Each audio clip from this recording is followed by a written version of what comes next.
All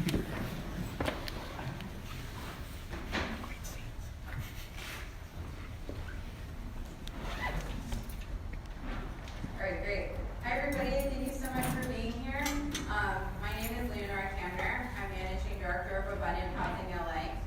We're a pro-housing outreach and advocacy organization for LA County. We're a part of the YIMBY Yes in My Backyard movement, and we're about more housing density, and lower rents to address the housing crisis. So we're the people who are asking, why isn't there more housing?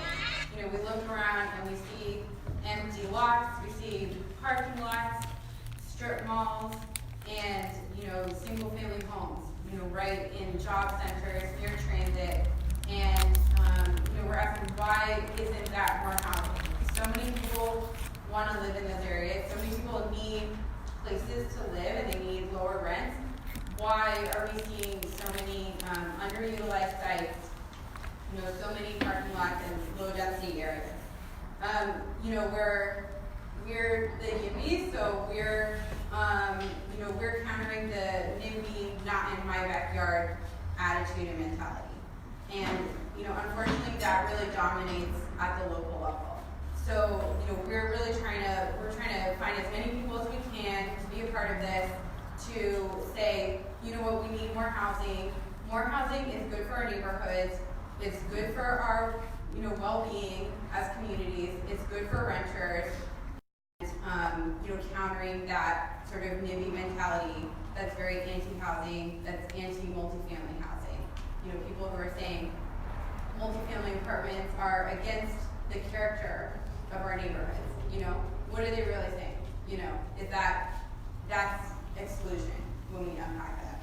So, you know, we're trying to do something about that. So I encourage everybody, if you haven't already, sign up on our website, abundanthousinglA.org. We send out weekly newsletters, and, you know, every week we have some kind of easy action that you can take to support housing. It's just a click of a button. You know, it'll send a letter automatically to support some kind of housing cause every week. You know, I want to make sure I mention our next few events. Our December panel series is going to be a debate about SB 50. That's going to be on December 4th. And then on December 12th, we're going to have our Abundant Housing LA year-end celebration. So please check those out on our website or on our Facebook, and, you know, come out to those if you can. You know, the format of this panel is going to be a very casual discussion and, you know, very open-ended questions. And so we're going to have a little bit of time at the end for audience questions. So if you think of something that you want to ask, just pick up one of the index cards at the back, and you can hand those to Nick Burns. Nick, if you want to wave your hand. Hi, everyone. Nick is going to be collecting questions. So we're going to get to those. And simulcasting, multitask. Yeah, we have someone who called that for you. Take questions. Yep. So, you know, Abundant Housing LA was very active in advocating around the Southern California Association of Governments, SCAG, their administration of the Regional Housing Needs Assessment process, which we often call RHNA. And so we were telling SCAG that their 430,000 target for the region was not high enough. That was, you know, we have over 500,000 units of a deficit of just affordable housing in LA County. So the idea of only 430,000 units as a target for the whole region for the next 8 years was just incredibly unrealistic. So we were telling SCAG that the housing target that would address our rent burden and overcrowding rates would be closer to 2.7 million. So that really reflects the housing target that we should have in this region for the next 8 years if we're to really reduce the rates of rent burden for renters and also reduce overcrowding conditions.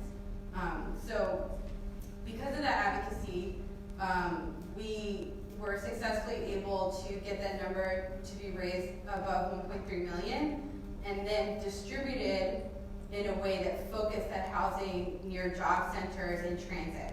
And so the LA Times called that the coastal plan. And, that was really tough. Nobody thought that, that was gonna happen. SCAG was just gonna do more of the same, more of what they've done every time in these past cycles. And, at the regional council meeting where they were gonna go forward with this plan, we were able to turn out many pro-housing voices. That the city of LA in particular came out in full force, the city council members and Mayor Garcetti, and helped turn that around and achieve the coastal plan. So that's very exciting. In Culver City, that target is now over 3,000. And then in Santa Monica, the number went from 4,800 to over 9,000.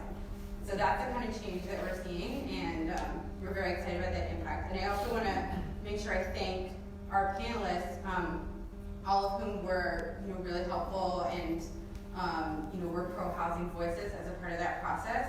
Alex Fisch is a city council member, and Richard Bloom, Assemblymember Richard Bloom, of course, who also wrote pro-housing letters to SCAG, and that was really huge deal. So we were so grateful to see that happening. And Mike Lenz from UCLA, who is working on the academic side. So I want to thank all of you for being a part of that.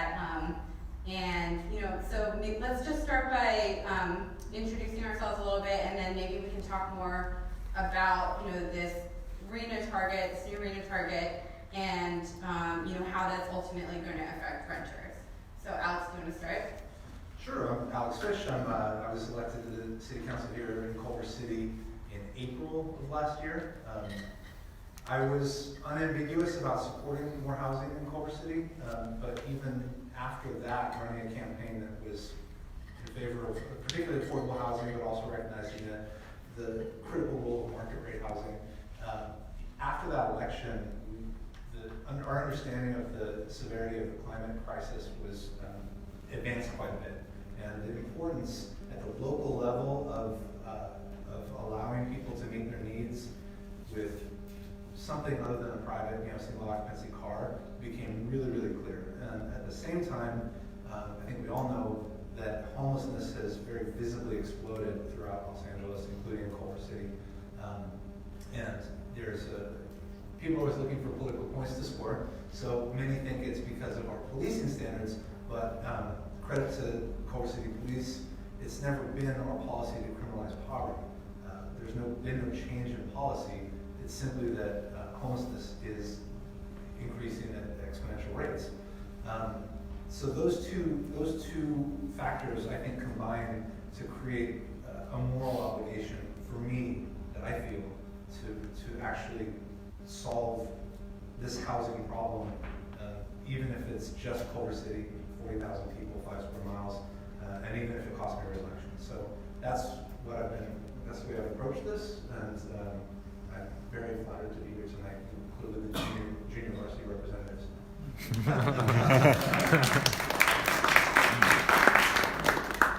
So I'm Richard Bloom. I think we're all on the varsity team here. And actually, it's great to be speaking before abundant housing. The pro-housing movement was very, very small for the first 2 decades of my involvement on it, close to 2 decades. And my former colleague Pam O'Connor is here shaking her head. She knows just how tough it was to, at the local level, do housing projects. And statewide, there really wasn't much help at all. We had to wait until the crisis was in full swing before we were really able to make meaningful progress on the issue. And our former governor, Jerry Brown, was not a big proponent of government involvement in making housing happen. So we didn't see a lot of activity from him. He wasn't pushing policy. But in 2017, that was when we really had our initial breakthrough that led to there was a bill signing where I think there were 15 bills or more that were signed in San Francisco. One of them was, Josh, I don't see you, but may need help here. Was it AB 1279, the RHNA reform? Yes. Yeah. 1773. Came close. 1771. So, the 2,000 to 3,000 bills that get filed every year. That bill actually is one of the main reasons why we're at this point now, where we're enacting new housing policy for the region. The law itself has been on the books for many, many years, but cities were ultimately in control of their own destinies and were able to largely determine what their housing target numbers would be. And then when they would land on a number, many cities would identify areas and parcels for development that they knew were never going to be developed because they were parks, they were brownfields. It was a pretty hideous process that really led to very little housing. We've really turned that around. I was amazed myself when the SCAG number came out to what was determined to be 1.3 million for the region. I understand you would have liked it to have been more, but it's a pretty strong number. And now we really have to focus on making sure that housing gets built over the 8-year planning term. Hi, I'm Mike Lenz, professor of urban planning and public policy at UCLA. So, I study housing, and I really got my start in housing as someone who studied poverty programs, really, and thinking about how housing can make the lives of people living with less more livable and more bearable and more ultimately successful. I think as I've spent several years now here in Los Angeles and in California, you really see housing scholarship in particular. That's kind of where I speak from, less from the political side of things. Housing scholarship is moving, I think, in part as a strong response to the situation in California and similar places, where we have such a long backlog of policy failures that have gotten us to deep affordability problems at large sectors of the population, not just thinking about people living in poverty, but people who have decent wages and still can't find ways to afford Los Angeles and California. So I think what's really interesting is housing scholars and related researchers have a fair amount of strong answers or opinions on what to do, but there are still some things that I think California's problems are at the frontier, the forefront of. How do we move a city or a set of cities that is built a certain way and takes a certain form, and how do we push that in a pretty different direction in a relatively short amount of time with the least amount of losers, right? How do we do these things politically? What's the level of government? What state, region, county, city? How do we kind of make these decisions and make the outcomes more doable that we really need? So those are the things that are animating us these days, and I think we're pretty close to some answers, and that's some of what we'll discuss today. Great, yeah, thank you. Thank you again, everyone, for being here. So I just want to start with a general question. So rent burden in LA ranks 3rd in the US, and the median rental price is $1,340. So start with you, Mike. What are the main causes for these high rents and the fact that they're rising? So, in Los Angeles, I think, rent burden is something that has been rather acute for a long time, right? We have We have a great deal of wealth and high-income people, but we have an even larger number of people living in poverty. And it's always been a place where we have a lot of people that have particularly low incomes. So rent burden numbers, when you factor in income and the fact that the cost of property and land in Los Angeles for some nice built-in reasons like beaches and mountains and weather and all that stuff, like this is something that's not particularly new. But it's getting measurably worse really fast, right? So this is not, you can make a case that Los Angeles was unaffordable for a lot of people 30 years ago, and that's true, but Los Angeles is far more affordable now than it used to be for far more people. And why? So, why? I think a lot, there's certainly some demographic pressures, right? In which like more people want to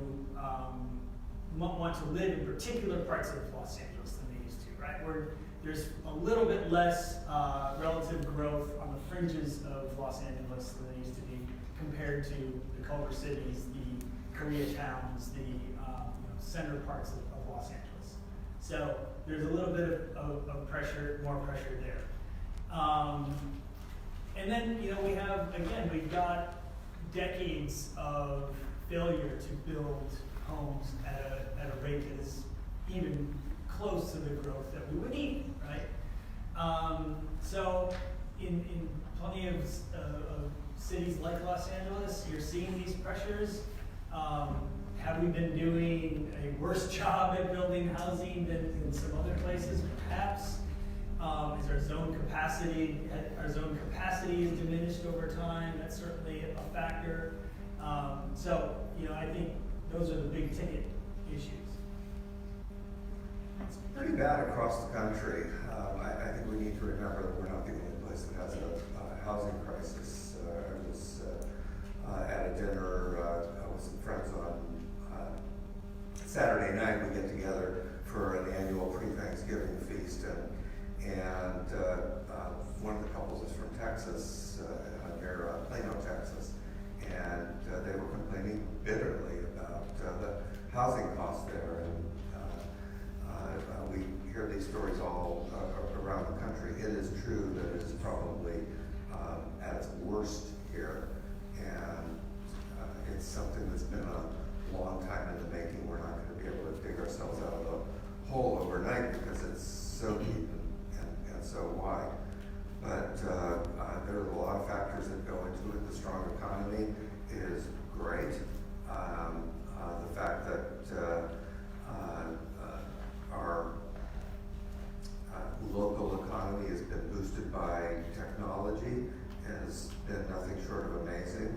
But it brings, like it does in Northern California, it brings with it, if you don't build the housing for those well-paying jobs that are locating in the communities surrounding Silicon Beach and Silicon Valley and San Francisco and Orange County, places that are tech centers today, then you have an upward pressure on the existing housing supply. The recession didn't help. Housing construction came to a near halt during the recession, and both before and after there were local constraints in place that never really went away until we started working on them recently. So there was a pretty strong anti-development movement that had taken hold in Southern California before the recession, so not that much was being built without a struggle. Then the recession hits, and then it never really picks up until the last couple of years on a significant basis. All of these things have conspired to make housing more expensive, and the existing housing stock has become a prize for people who can afford it. So if a tenant is in place and is paying a reasonably affordable rent, and a landlord has an opportunity to move that tenant out and make more money, which they have on a regular basis, then there's upward pressure on the prices. And this filters all the way down to the affordable housing arena where 10 to 15 years ago, it was easy to get a landlord, relatively easy to get a landlord to take a housing voucher for somebody and house somebody who was desperately in need of housing. Today, landlords don't want to take those housing vouchers because they can make much more money in the open market. Our processes are slow and cumbersome. I'm not telling you anything you don't already know. That has a lot to do with upward pressure on housing and the pricing of housing. And of course, it's extremely expensive to build a single unit of affordable housing is running anywhere from $500,000 to $600,000 per unit. And when you think about the fact that state government is funding much of that housing construction, we put hundreds of millions of new dollars into that. And you've got measures in Los Angeles. We've funded a lot, but the need is so deep and the individual unit price is so great that you really can only build a limited amount of housing with those dollars. I think my co-panelists are being very nice to me because the problem is largely local government, in my opinion. I mean, one of the fun things about looking at following the Southern California Association of Governments Regional Housing Need Assessment process was reading the comment letters from all the different cities that all included very, very wonderful language about the climate and affordability, and then ultimately would say, don't put it here, we're a master plan community. Every community in Los Angeles County, and really throughout Southern California, is a master plan community out there. Which to an extent is probably true in people's minds, because there is a conception of, you buy well, it's a conception that's true in many long tenure homeowners or renters, some renters' minds, that you buy in a community and that's the way it's supposed to be. That's not necessarily the way it is in most of the rest of the world. There's more room for incremental change. In Culver City in particular, we've built, I think, 300 homes over the last decade, which was completely compliant with our regional housing needs assessment number. But at the same time, we had 7,000 jobs come to Culver City between 2010 and 2017, and over the next 4 years, we're anticipating another 5,000 and change. Now, a common response from my constituents, which I totally understand, is why are all these jobs coming? Why are you allowing this? But jobs are good. And these jobs in particular did not exist. We're talking about Apple Studios. We're talking about Amazon Studios.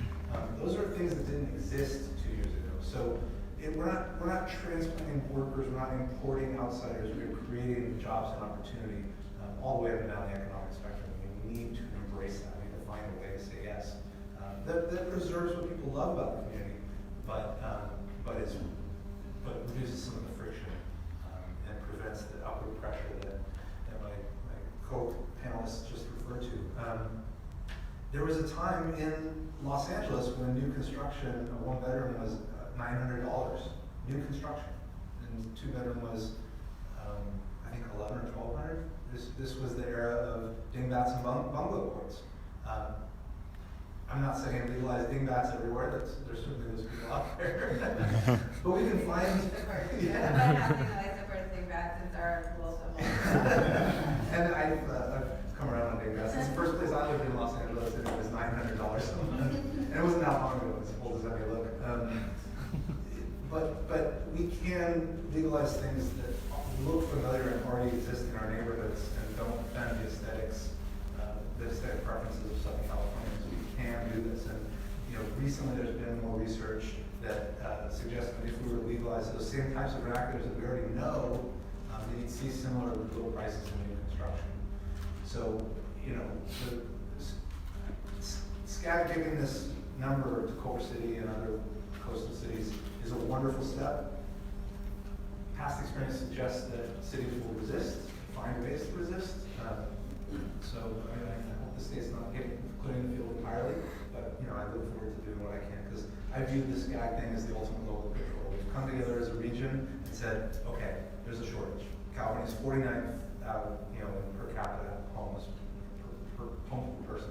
50th is Utah. Leave it to your imagination why there's a difference there. But we've all agreed there needs to be housing. It needs to be in a place where it needs to be located near jobs. And now it's up to local governments to respond. And hopefully the state can give us a little more nudge. I just want to encourage everybody to go to the Scout website and read some of the letters that Alex is talking about there. I personally find them very hilarious, and I think my favorite one is the one from Whittier. And their response to the 1.3 million target is, well, most of Whittier is owned single family, and supposedly people prefer that there. So, there's nothing they can do about it.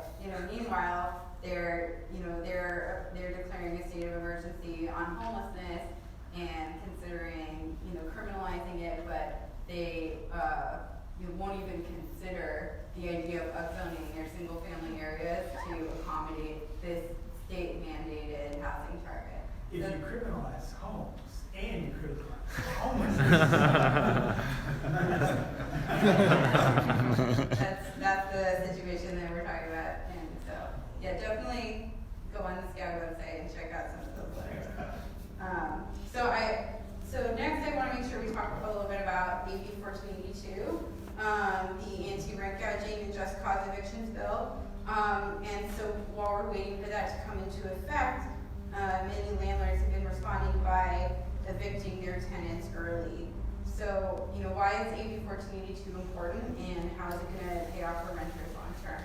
Richard, do you want to start with that? Well, AB 1482 is pretty important because we've done a lot of housing legislation, but we haven't done much to protect tenants who are really feeling the brunt of the housing shortage. And so 1482 puts a 5% annual cap plus CPI on rents. It goes into effect on January 1, and what we've seen in not every city, but in a fair number of cities, is that landlords are currently trying to take advantage of that period of time between now and January 1 to jack up the rents and evict tenants who, including tenants who are willing to pay more for the unit. So many cities that have rent control already have protections in place that prevent that from happening. Los Angeles has strengthened its own laws, or is in the process of doing that. I actually haven't followed closely enough exactly where they are in the process, but I know they're addressing that issue, and a number of other communities are doing that too. Hopefully, we won't see too many tenancies that are terminated as a result of this transitional period of time.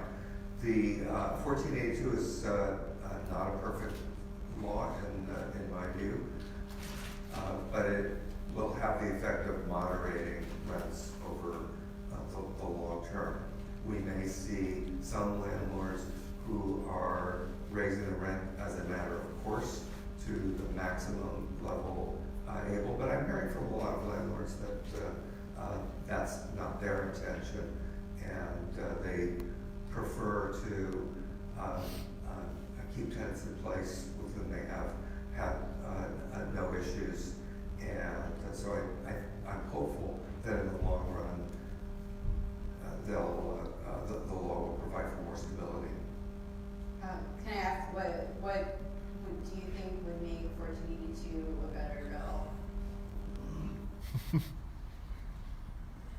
Well, I would have preferred to see a lower annual increase, and it would have been better if we'd been able to pass it as an emergency measure, which would have had the effect of having it go into effect right away. That takes a 2/3 vote. It was highly unlikely that that was going to happen, so we did it as we could. Yeah, we, Culver City enacted a rent freeze in August, early August, with a reference date of June 11th. I can only speak for myself. My reasoning was, we need to talk about this because there is, the supply is ultimately the driver. You gotta have homes for people to stay. You know, we seem to supply is such a loaded word because of Ronald Reagan, and I really have to laugh at but it's about roofs for people's beds to be under. That's all it is. It takes time to get those roofs in place so that people stick their beds under and sleep. So I'm recognizing that takes time and we're one little place. I felt that it was important to smooth that transition because we're hearing a lot of stories. You know, it's all anecdote at the time, but a lot of stories of displacement. I certainly knew people who were being priced out of Culver City, and they were going to places like Inglewood and West Adams and Lamar Park, which, you know, there's a lot of concern about new construction gentrifying. I was watching it. We were a source of gentrification by not embracing change. But so my rationale was A, to smooth that process, because we're going to build homes, we're going to fix this, it's going to take time. And B, I had a pretty good feeling that you all in the legislature were going to pass something. So I thought it was important to preserve the status quo in Culver City. And I'm sorry other cities weren't as pressing. To his credit, the governor Governor Newsom started out the legislative year by saying that we were going to do something meaningful for tenants this year. And he was true to his word. While some of my legislation on Costa Hawkins and some other legislation didn't make it to the finish line, this bill did, and it's a pretty important step forward. We've been seeing extraordinary increases. Preaching to the choir here, we've been seeing really extraordinary increases in rents across the state. I think the statistic is accurate. For every 5% increase in rent, we see approximately 2,000 new homeless people who are, they just can't afford that last rent increase, and the next stop for them is a friend's house, and when we're out there, welcome there, it's likely going to be on the streets. And so we have to do something to moderate rent increases if we're going to address homelessness effectively. Do you want to discuss that a little bit, maybe 1482? I don't have much to add there. You know, I agree entirely that while rent caps are not necessarily like a long-term solution, that we're in an emergency situation. I agree that it would have been nice if we had emergency power on that, right, and make that happen right away, because the folks that I've talked to in the eviction defense world, tenant protection folks, like, they're seeing this on a daily basis. As Alex mentioned, it's a lot of this is anecdotal, but and you don't know what would have happened had the law not been passed. But sometimes when smoke is fire, right? And I should add that we have an interim. This is a rent freeze. It's an interim rent control ordinance. We're not going to ultimately legislate on panic because we have consultants who are working on this, and we'll be criticized for gathering the evidence that people say we didn't have, objected that we didn't have when we enacted the freeze, but we'll make a decision for a long-term policy that sort of balances those interests. It's a touchy topic, and at the local level, anything involving housing or rent control, as I was joking around with the panel, you hear about it at school drop-off and in the grocery store, or pretty particular trade shows. So one issue that we're very interested in at Abundant Housing LA is the issue of incentivizing more ground-up development in places like parking lots, empty lots, underutilized commercial areas that I was talking about earlier, and focusing on the importance of that over redevelopment of existing housing, which does affect existing tenants and people living in those places. So, why are we not seeing more of that ground up development, and how do we get more of a focus on that and incentivize that as being more important than redevelopment of existing housing? Does anybody want to go first on that? Who wants to say parking first.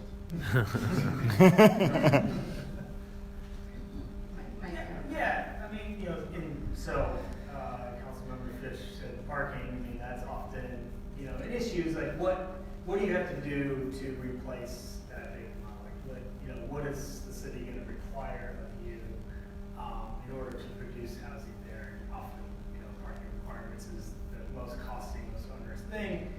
I can kind of talk about something related research-wise. A couple years at UCLA, we, because the data sources are disparate and it's kind of hard to link these things together, we took a sample of 100 properties that had been demolished over the last few years, where there had been a demolition permit tied to new construction of multifamily housing.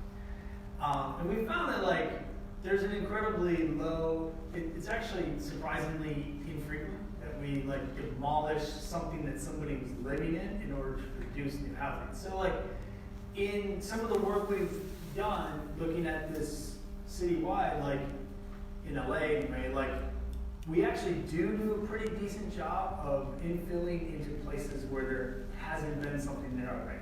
But obviously we all have seen some circumstances where something was torn down and someone was living in it. So this does happen. I'm not saying it doesn't, but that's the minority of cases. So, I think that, tells us that that's possible and that is done. Another kind of a weird wrinkle there is lots of churches went down. And that's, not, I'm not being glib, but that was another way to use. But I think, certainly we can find better ways to assemble land or incentivizing the assembly of vacant parcels or underused parcels. And ultimately, I think the reasons why some parcels feel underused is often idiosyncratic and particular to the ownership history of that place. Do you want to?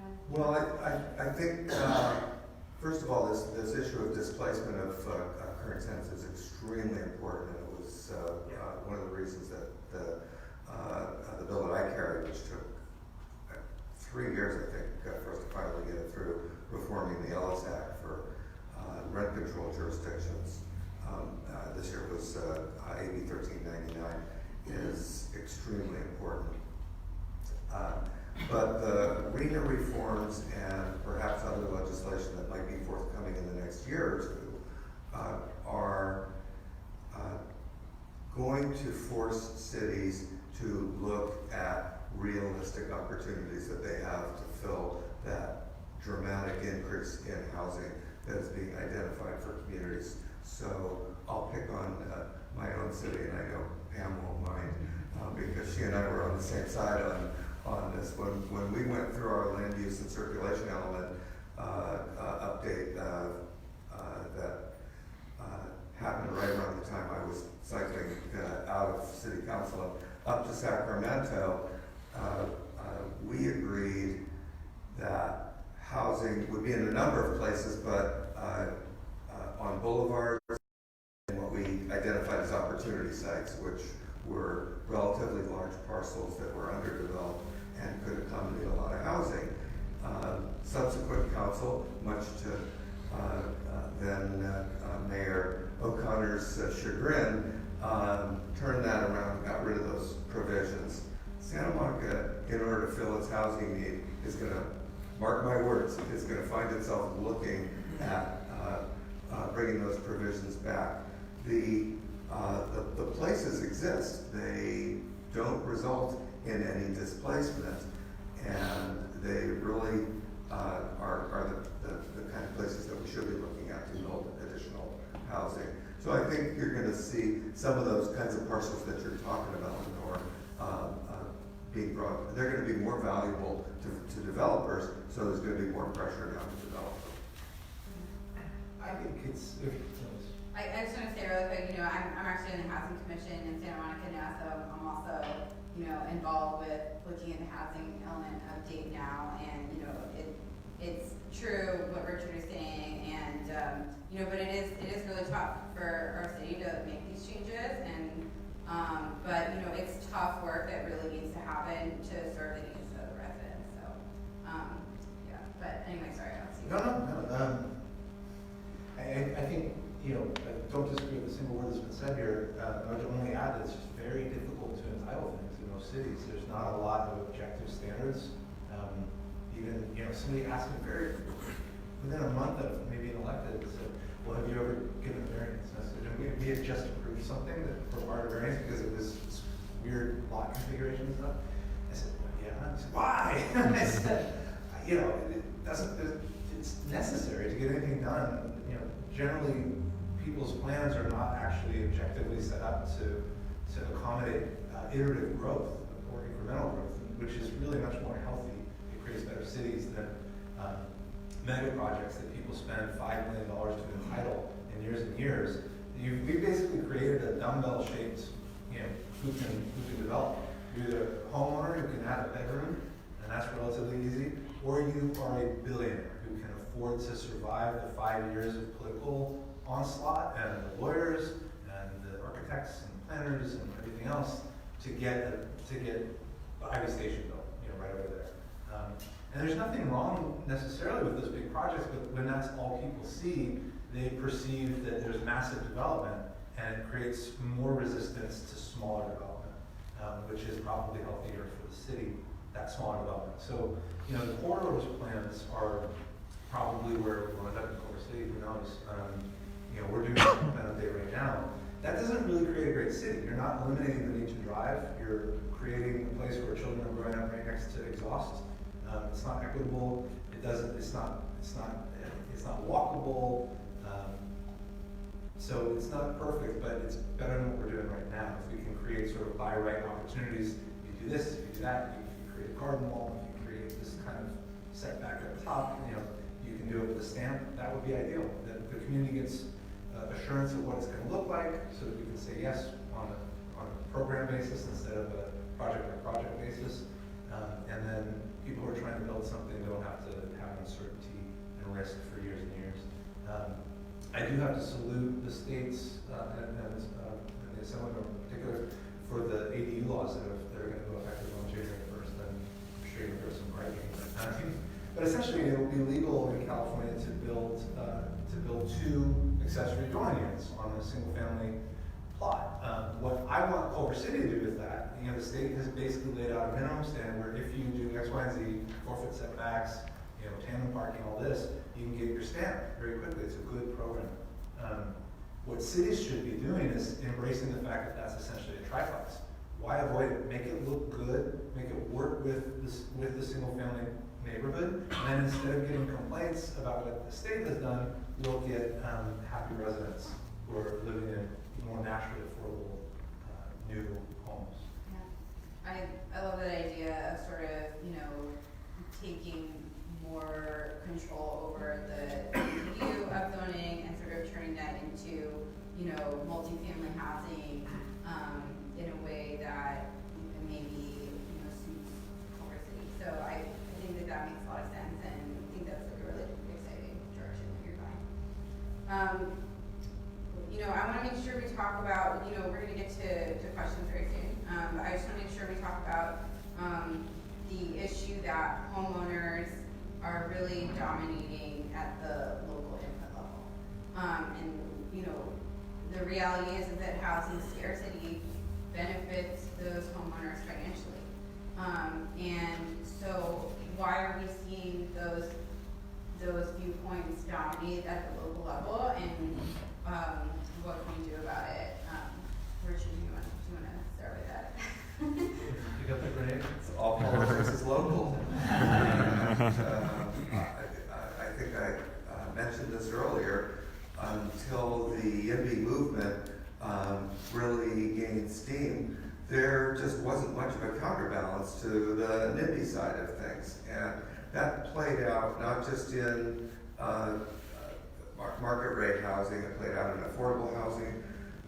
projects. It played out and continues to play out in homeless projects in a big way, and even in commercial projects. So you can be as upset as you want about local government officials who don't build housing, but when residents come out with pitchforks, and they can be pretty noisy about it, elected officials tend to back off. And that's the dynamic that has been in play for decades, and it's had its impact. So there's finally a counterbalance. I think that is making a difference. I think the fact that nearly every Californian, with the exception of wealthy Californians, feel that the housing crisis on a daily basis is making a difference. I think the fact, for most people, a lot of people misunderstand homelessness and the causes of it, but having the ability to confront it on the street every day in a way that offends people emotionally. I don't mean offends in a negative way. Like I don't like seeing people who are unwashed on the street. I mean people are seeing homelessness and going and saying to themselves and their neighbors and their friends, I can't believe that this situation exists in our community. And we're at an inflection point where I think people are recognizing that we really need to do something about homelessness and about the cost of housing, and because it's really hitting nearly everybody. Before we continue this, Nick, do you want to start collecting questions while we finish up this question? So Alex, did you have something to say about that? Yeah, I don't think that most homeowners are motivated by financial self-interest personally. I don't think that people think if I block this, I'll create artificial scarcity and you know. And I don't even think that it's sort of a subconscious thing. I think it's just all of our natural apprehensiveness about change. And and I also don't think that most homeowners are committed to opposing all change. I think that it's very good that there are smart, engaged voices now who are you know, there a lot of the activists in the housing space are very positive. They're not confrontational. They engage with people in a way that I think that you will succeed in bringing the persuadable center on board. Certainly what I try to do, I don't tell people that their concerns are invalid. Shadowing their routine is not a problem. I just try to share why it's important that we house people.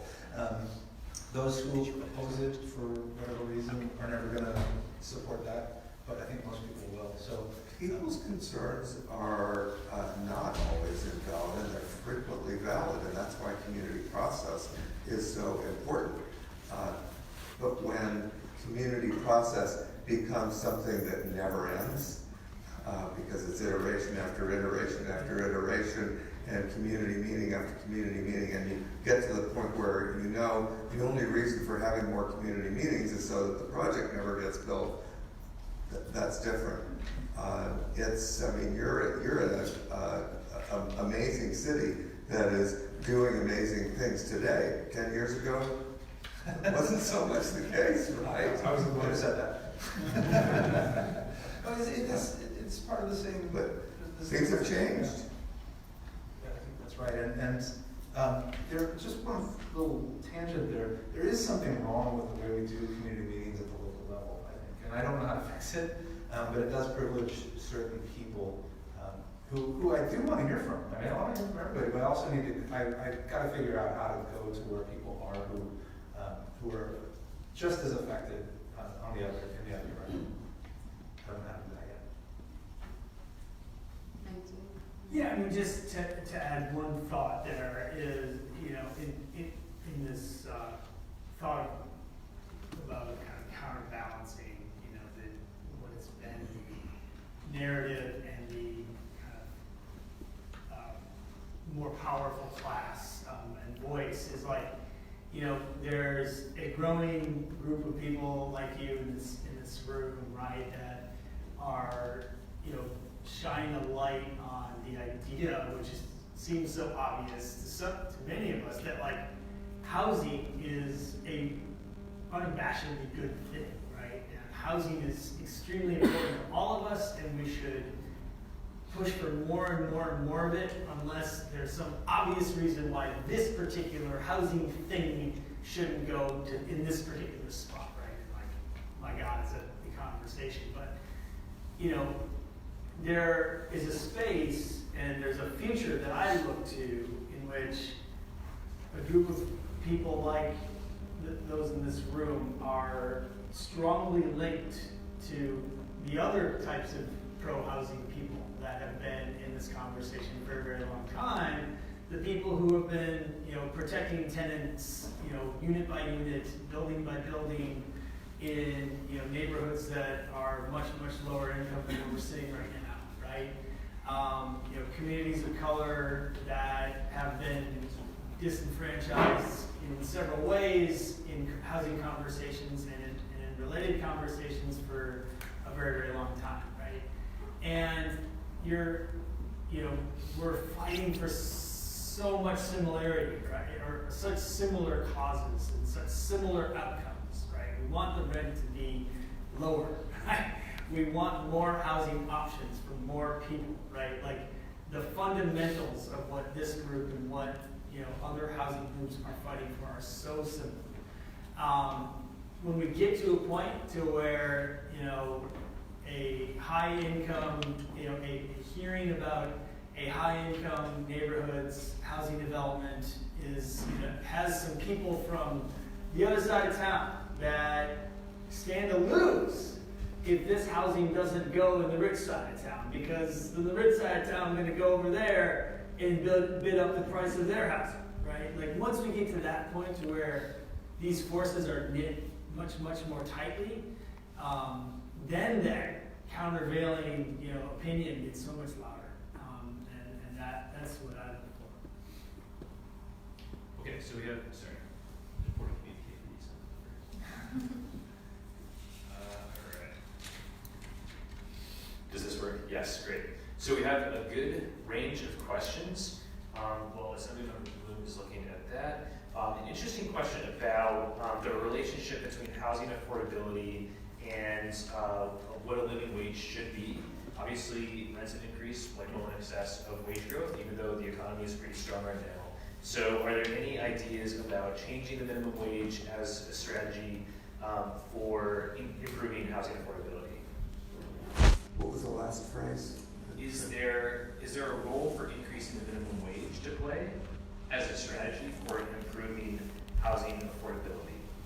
And a specific question, is it ever okay to not pay a living wage?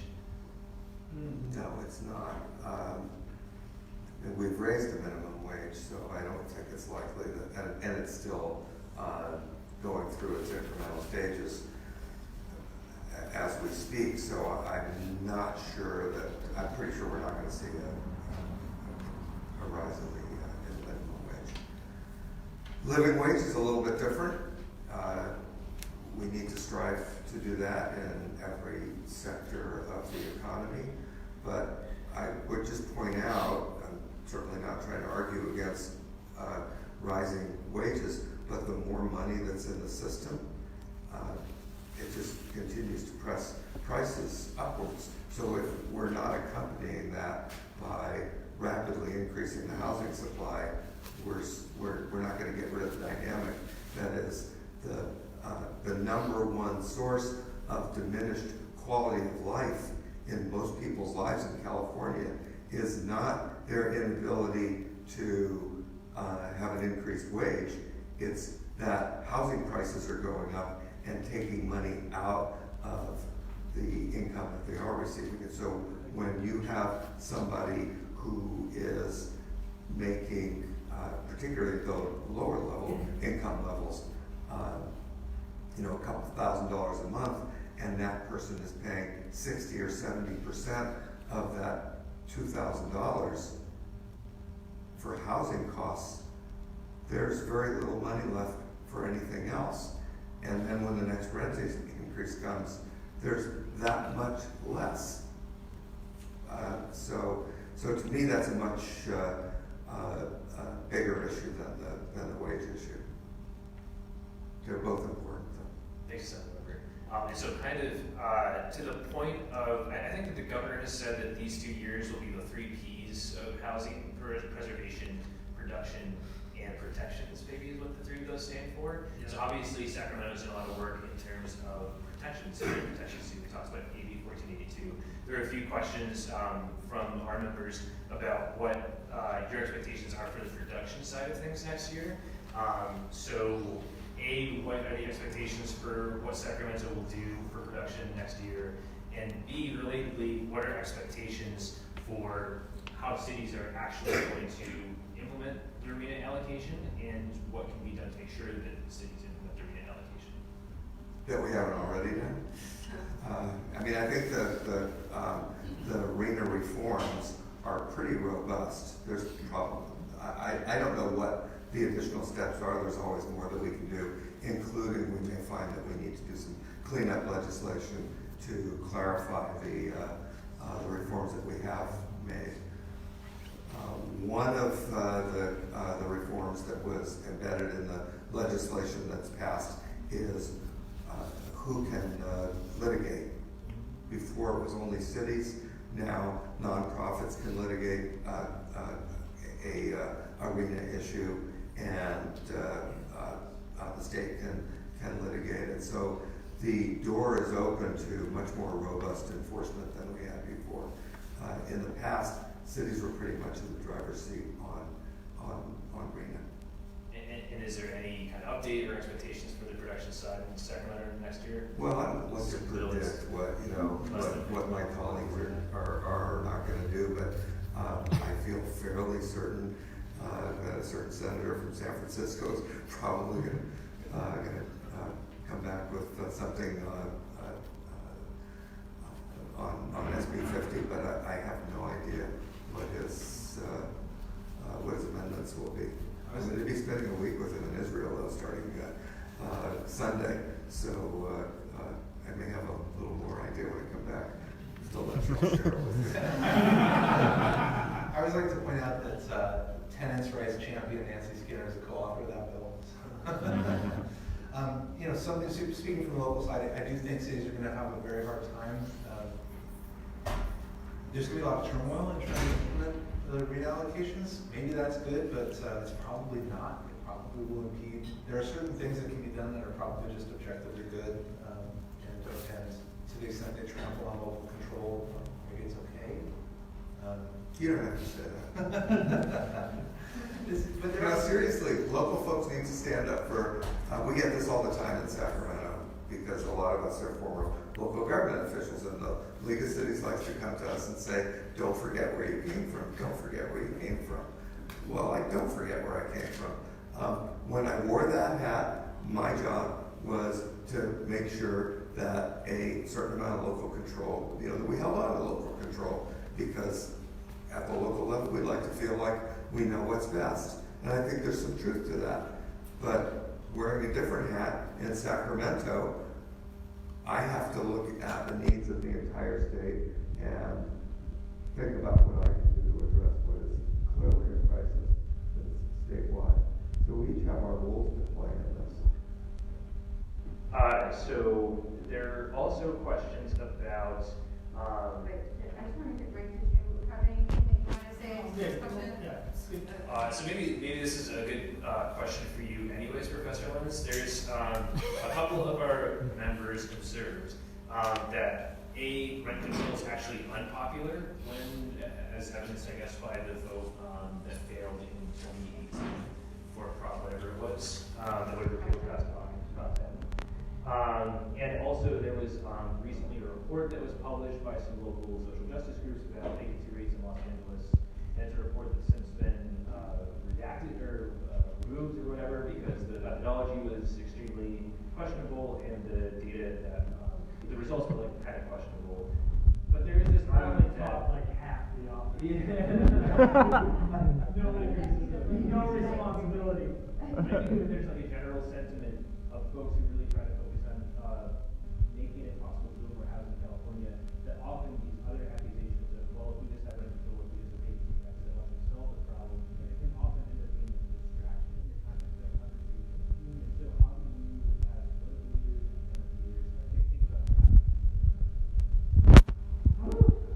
Yeah, so as far as like rent control popularity or popularity rates and protections, I mean, I think that's it's a little hazy. It depends on the question asked. And, you could argue, and certainly was argued that the Prop 10 went down, at least in part due to differences in funding on the two sides. I think that, I think that ultimately rent control is a solution that enough people, are behind, and enough passionate people are behind for it to be absolutely entertained as a possibility. Now, is it a distraction from longer term? Can it be a distraction from longer term solutions, or what we think of as something that would actually be a longer term solution to housing affordability? I mean, I think I've seen that, certainly, and I think there is some truth to that. And again, I think I get back to the previous point I was trying to make about coalition building between groups that have that come from different orientations to this housing problem, and that have like a different first answer in terms of what the housing solution should be, right? And trying to find ways to fight for each other's causes without where distractions become kind of additive rather than subtracting from one another. So that's my answer. Quick plug, Abundant Housing LA has been a supporter of vacancy tax for the last few months, so we're trying to work with some of those organizations to make sure that gets passed. Fantastic.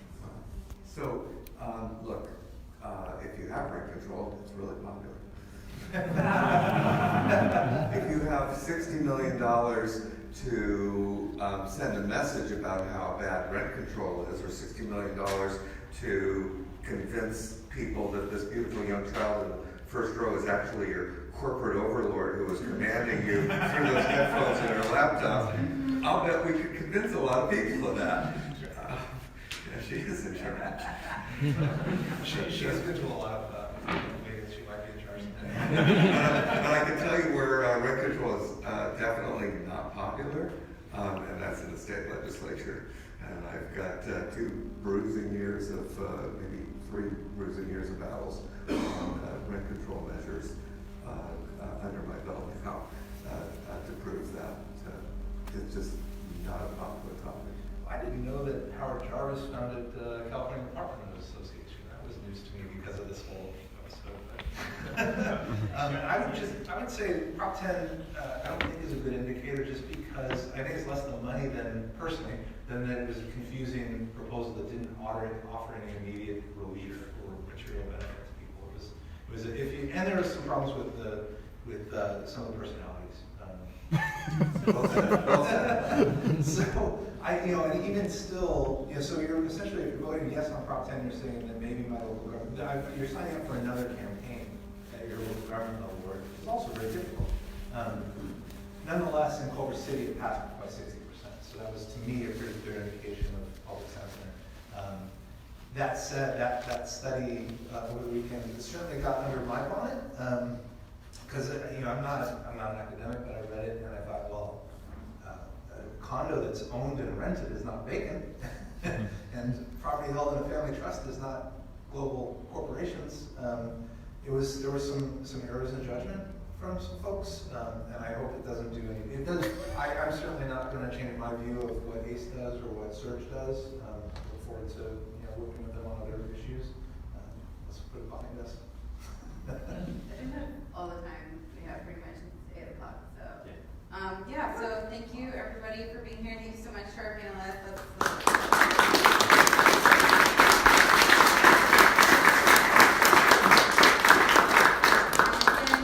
Look at our website at abundanthousingla.org. Check out our upcoming events.